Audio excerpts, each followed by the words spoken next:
In this video, we're going to talk about another method for solving quadratic equations, and that is using the quadratic formula. So what the formula does is allows us to solve any quadratic equation using one specific formula. Remember, a formula just means it works in all cases. You're going to take your notes in your booklet on page 9. Now let's just start by taking a look at what the quadratic formula says. So the quadratic formula says if ax squared plus bx plus c equals 0 and a is not equal to 0, then x equals negative b plus or minus the square root of b squared minus 4ac all over 2a. Now again, this is a formula, so that means anytime we have a quadratic equation, which is what we have here, in standard form, we can determine our values for a, b, and c, plug them into this formula, and get our two solutions for that quadratic equation. So let's start by writing out how we're going to do that. So we're going to write out our steps here. First, it's important that the equation is in standard form. Remember, standard form is that ax squared plus bx plus c equals 0. So you have to make sure you're in that standard form before you use your quadratic equation. Then you're going to pick your values for a, b, and c. Remember, no x's in that, just the coefficients. Compute the discriminant. We talked about that in class. So to compute that b squared minus 4ac, that's the part that's under the square root here. And then finish the quadratic formula. And last but not least, plug in to check. And I say if possible because sometimes we will get irrational solutions. And right now we are not quite skilled enough to plug those in to check.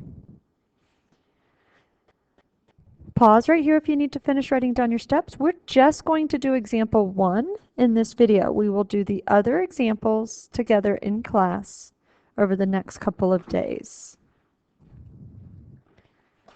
Okay, so let's take a look at example 1. You'll notice we're already in standard form. So we have the x squared minus 4x minus 21 equals 0. The squared comes first, then the x, then the constant. So we're good for standard form. So next I'm going to go to picking my a, b, and c. So a is the coefficient of my squared term. B is the coefficient of my x term. And c is my constant. Don't neglect the negatives there. That's very, very, very important. Now, from here, I split it into kind of two things. First, I do this part, the b squared minus 4ac. It just keeps my work a little neater.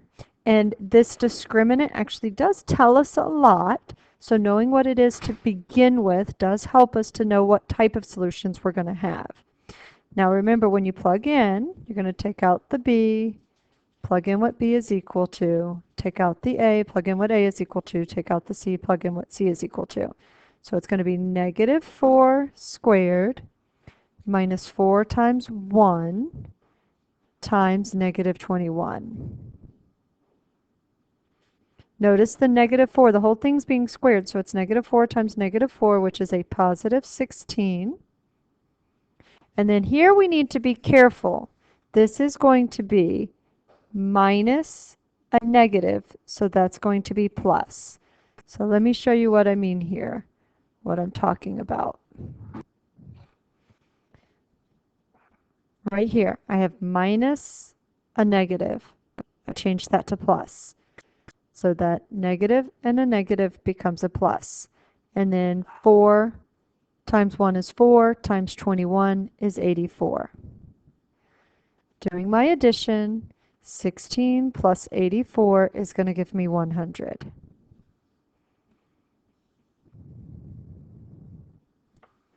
Now I'm going to go in and use my total quadratic formula. And I'm going to write it. I'm going to sing while I do that. The quadratic formula is negative b plus or minus the square root of b squared minus 4ac all over 2a. This does need to be memorized. So whatever you have to do to get it memorized, write it over and over again, sing a song when you write it down, whatever you have to do.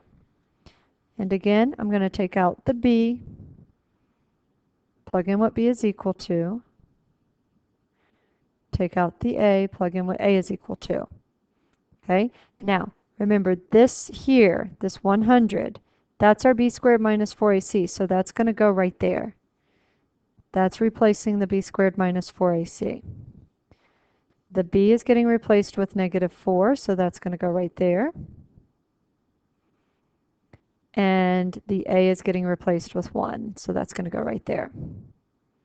So all I did by doing the b squared minus 4ac first is save myself some work under that square root. Now it's negative 4, which is 4, plus or minus the square root of 100 is 10, over 2 times 1 is 2. Notice what I have here is two problems. So I'm going to split them up. I'm going to do 4 plus 10 over 2, and I'm going to do 4 minus 10 over 2, and I'm going to compute each of those. So I get 14 over 2, which is 7. That's one of my answers. And negative 6 over 2, which is negative 3.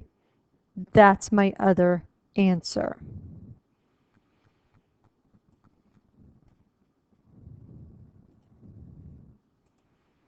I can plug these in, so if I go back to my original, that's too small. I'll go back to page width. If I go back to my original x squared minus 4x minus 21, this is me checking.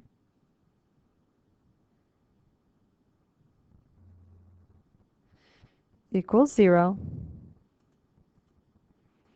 If I plug in 7,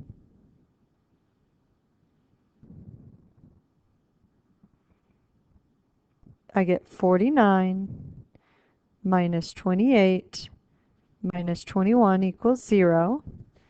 And if I go across doing that addition and subtraction, 49 minus 28 is 21, minus 21 is 0. So that does give me a true statement.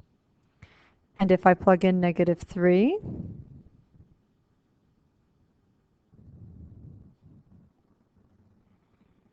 I get 9 plus 12, because negative times a negative is 12, minus 21. 9 plus 12 is 21, minus 21 is 0. So this is just me plugging in to check. So again, our quadratic formula, this is the one method that we've done so far that always works. Get it into standard form, pick your A, B, and C, plug into the formula. Again, I break the formula up into two parts, the part that's under the square root, and then I do the whole thing. We will again do some more examples tomorrow, and then we'll get some practice problems done.